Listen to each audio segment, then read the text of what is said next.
Hello everyone, this is Mohammed Imtiaz Alam and I hope that you all are well.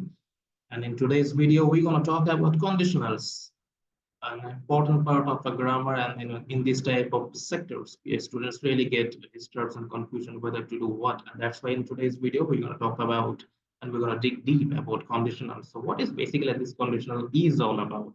So we're going to start the proceedings. Now I'm writing. You can see the screen. I hope you can see the screen. So let's start.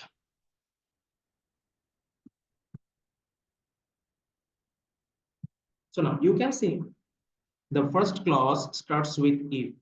So in your examination hall, when you will see the first clause starts with if, and if you see the first clause as present indefinite, then you have to answer the second clause as future indefinite. So the answer will be as follows. Now, you can see the first clause starts with if, and if the first clause is about present indefinite tense, then you have to answer the second clause as future indefinite. So the answer is if becomes I will go. You can also answer in this way. You can also, put can, and also you can finish your answer. So the answer will be both. If becomes I will go, if becomes I can. So the first instruction is about the first pattern of conditional is when you see in your examination note, the first clause starts with if, and if the first clause is about present indefinite tense, then you have to answer second clause as future indefinite. Now we are going to the next pattern. In the second pattern, you can see the first clause again starts with if, but this time this is not the present indefinite tense. Rather, this is past indefinite tense. So what you basically do, if you see that the clause starts with if, and if the first clause is past indefinite tense, then you have to do this. You have to first give your subject, and then you have to put would, could, or might. I'm writing for your betterment.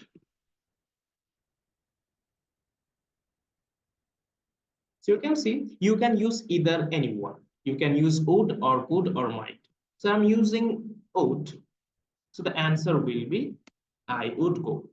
So if the first clause starts with if, and if the first clause is past indefinite tense, then what you have to do, you have to put a subject, then you have to put any one word, would, could, or might, then the following verb will be as base form, because we all know that in modal auxiliaries, can, could, may, might, shall, should, anything comes or anything follows that modal auxiliary becomes a base form. So after would, could, or might, you have to transform a verb as base verb. We are going to the third pattern. Now you can see the first clause starts with again if, but this time this is not past indefinite. This is basically past perfect. So what's you want to do? If you see the first clause starts with if, and if you see the clause as past perfect, then you have to do as follows. First of all, you have to put a subject. Then you have to put would, could, or might, any one word, would, could, or might, and then you have to put have. You have to put another word that is have, and then you have to transform the verb as past participle.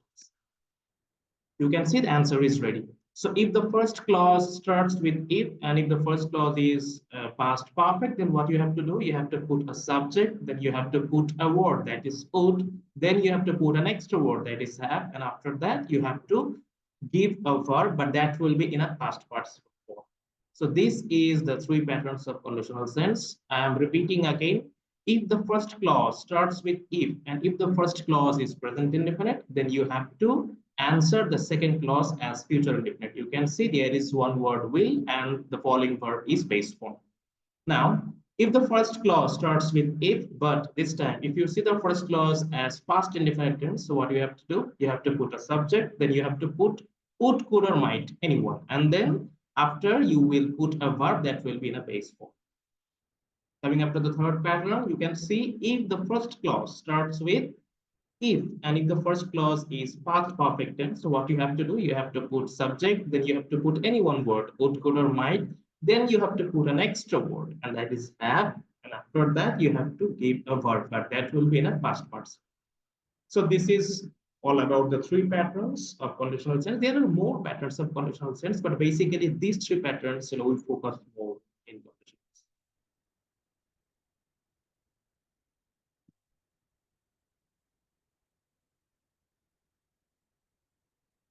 So we have read about, we have learned about the aspects of conditionals. Now we will go to another sectors of grammar.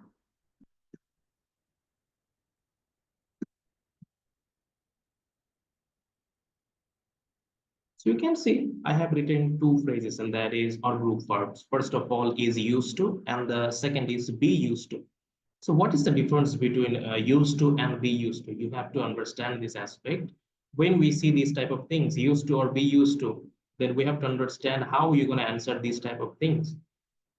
Now you will see how you're going to answer these type of things.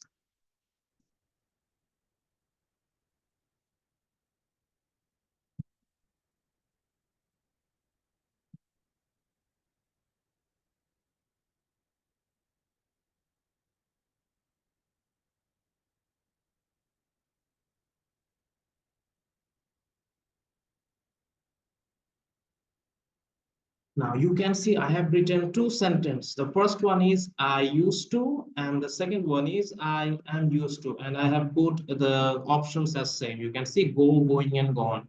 But the thing is, both the sentence will have different answers. There will be no same answers. So how are you going to understand and how are you going to answer these things? I'm going to teach you the right tactics. First of all, if you see only used to, there will be no am, is, are, was, were. I'm repeating again. If you see only used to, I'm coloring that as red. You can see. If you see only used to, then you have to answer the verb as base form. This will be the answer. You can see. This will be the answer. If you see only used to, then the answer will be base form. But if you see be plus used to. That means, first of all, you will see anyone from am, is, or was, where you will see in this section. It will be about am or is or are or was, where, and then it will come with used to. So if you see am used to or be used to, then what you have to do, you have to make the verb as in ing form. So this will be the answer. I'm saying again, there is a difference between used to and be used to.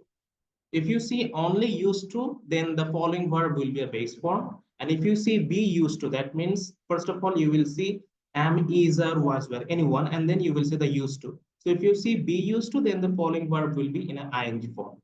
So this is the main difference between used to and be used to.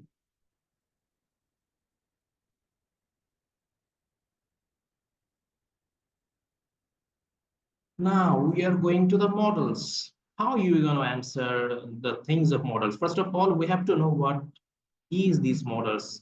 Now I'm writing the words for you. This will be the models. First of all, make me as a black color. Okay.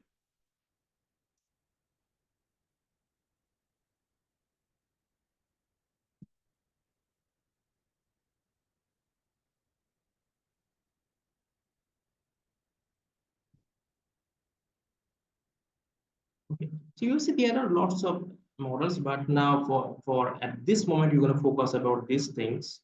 These are all models. These are all modal verbs. So how you gonna answer the questions when you will see this type of words? Basically, when you will see this type of words, and how you gonna answer the next things. Let us see. Let's see what's gonna be the answer.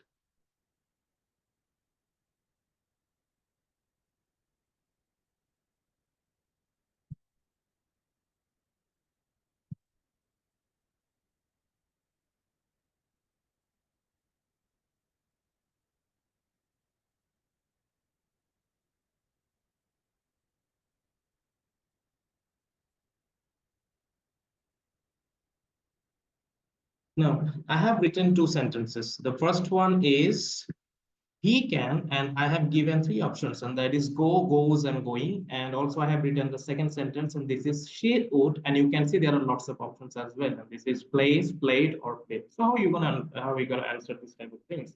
You have to understand that when you will see these type of verbs, this type of modal verbs, then the next verb will be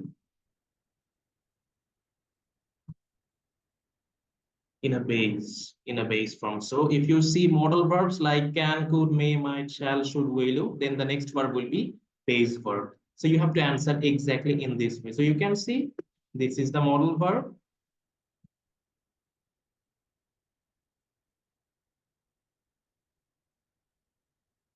And also you can see this is the modal verb.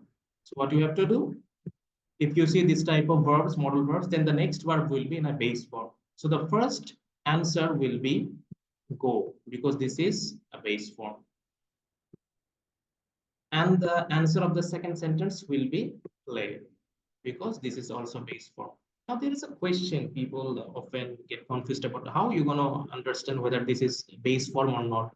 You have to understand one thing, that base form will have nothing attached than the root word. What is the difference between root word and the mixed word? Play. This is a root word. You cannot delete anything from that. If you delete any one letter, it will be in no meaning positions. It will have no meaning. So the root word is the last, the last segment, or you can say the last worn patch or phase. You cannot delete anything from this. If I delete any letter, if I delete this p, then there will be another meaning, or there will be no meaning. So this is the root word. And what is the mixed verb? You can see now there is an additional letter, and that is s. So this is not a root word. And you have to understand, base form is basically the root word, the root verb. So when you will see this type of things, place, then you have to delete, or you have to cut the s, and then it will be transformed as base form. Now you can see I have written the verb going. So what will be the base form of this? You can see this is the extra thing. These are the extra letters. Okay. These are the extra letters. Go is actually the root verb, and ing is the extra letter. So what you have to do, if you have to make this as the base form, then you have to delete ing. So now go is basically the base form. So we are going to the next second sentence. The second sentence was she would plays, played, and play. So you can see is, this is the extra letter, so we have to delete it. Ed, these are also the extra letters, so you also have to delete it to make it a root verb. And you can see the third option, it has nothing as extra. Okay, the third word, it has nothing as extra. So this is the actual answer.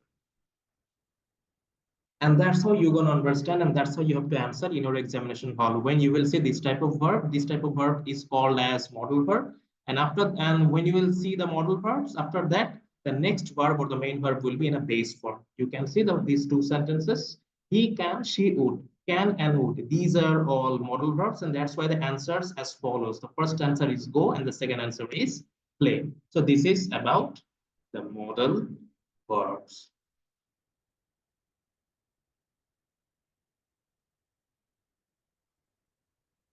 Okay, so let's revise everything that we have taught till now. I'm giving some sentences, and let us have some revisions about today's classes.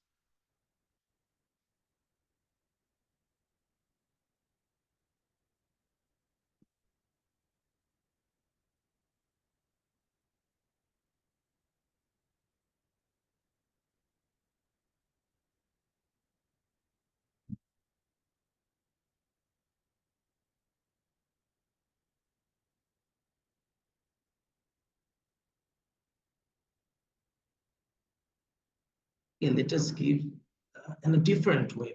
Start with the past perfect, and then we will go to the past indefinite and the present indefinite.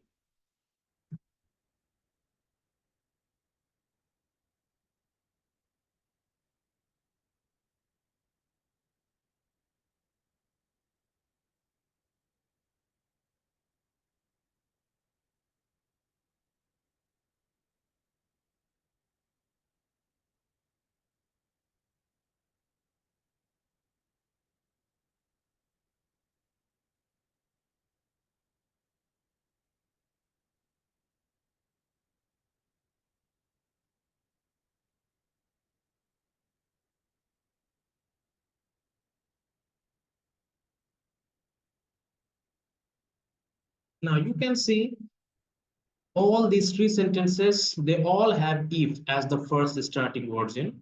The first sentence is if you had money. So you have to understand carefully. The first clause is if you had. Now These are not wrong sentence. You have to understand. These are all correct. So how you gonna understand which type of tense is this?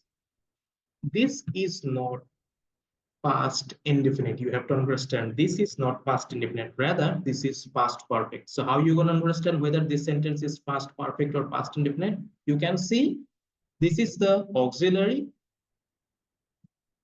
and then this is the main verb.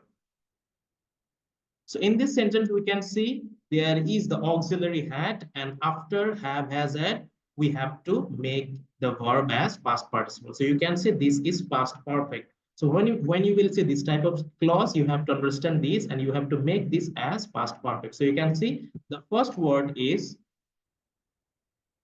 the auxiliary, and the second word is the main verb.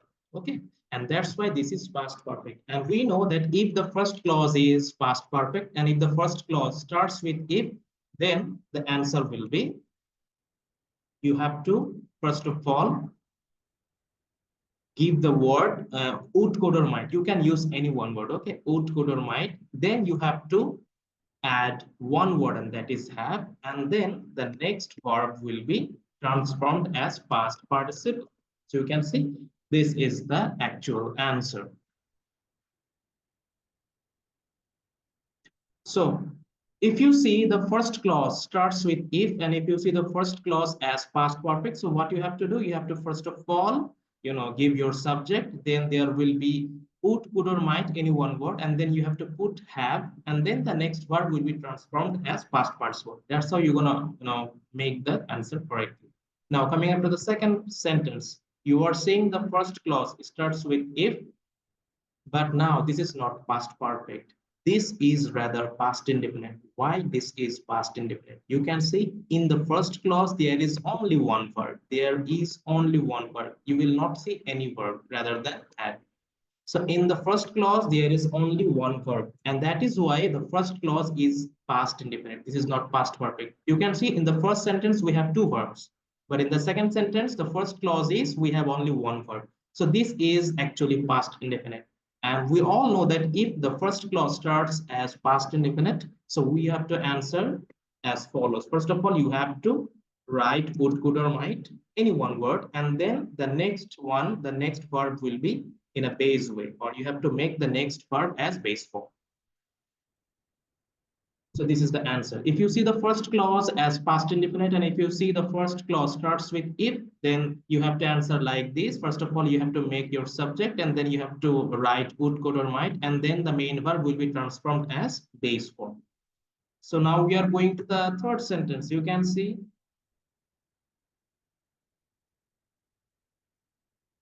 now you can see in the third sentence, the first clause starts with again if, but this time the first clause is not present perfect. You can see this is not present perfect. This is rather present indefinite. Why this is present indefinite? Because there is only one verb. You can see there is only one verb. So what you have to do, you can see if the first clause starts with if, and if the first clause is actually a present indefinite, then you have to answer the next clause as future indefinite. So you have to add will, and then the main verb will be transformed as base. So the main verb will be in a base form.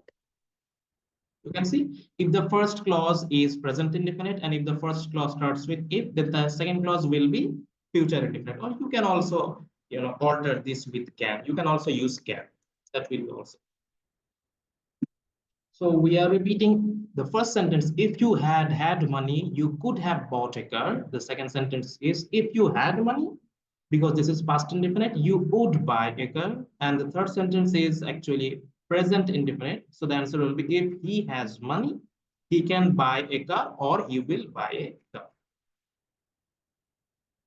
So this is about the conditionals. Now we are going to the used to and be used to form.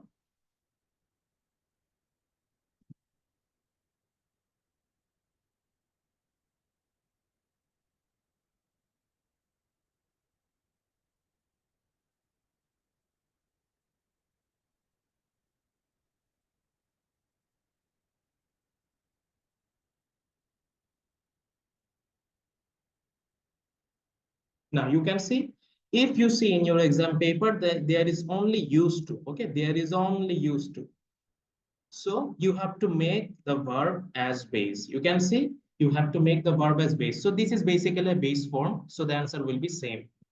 The play will remain as play. If you see used to, then the next verb will be base form. But if you see any extra word plays, then that extra letter will be deleted. So if you see there is used to, and if you see in the verb there are extra words, okay, then the extra letters, basically, beg your pardon, extra letters, then you have to delete the extra letters. If you see there is ing, then you have to delete these letters, ing. Okay. So the answer will be I used to play. And if you see in second sentence, this is not basically about used to, but this is about the be used to. If you see the first word was and then used to. If you see be used to, then the verb will be not in a base form, but the verb will be in an ing form. So the answer will be as follows. You can see this will be the answer. Okay, so the thing is when you will see only used to, the next verb will be base. And if you see be used to, then the main verb will be in an ing. The answer is I used to play and I was used to playing. Okay, so in today's class, I hope that you have understood about the aspects of conditionals and the term used to and be used to. In my next class or in my next video, we will talk about more and more about grammatical aspects. Till then, take care and goodbye. This is MTS.